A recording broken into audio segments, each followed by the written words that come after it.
So find the probability now that in a randomly selected 7-day week that there are exactly 5 days with not a single signal failure. Whew.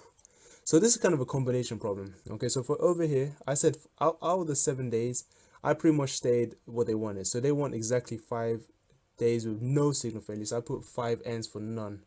And that means 2 of the days must have signal failures. This is just an example of a sample space.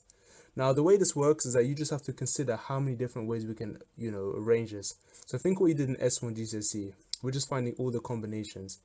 Well, the good way to know this is that this is technically a binomial distribution, or you can just realize that you can do this 7 choose 5 ways.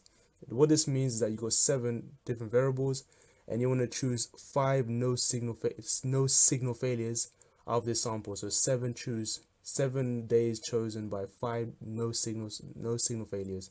Putting this in the calculator N7C5, you should get 21. And yeah, the rest of this is easy. So the first one, probability x equals 0. This means no signal failures to the power of 5 days.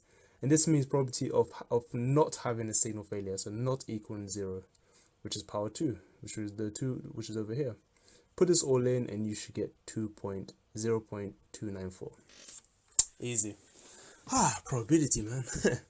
Anyway, let's move on to the next part, the major bit.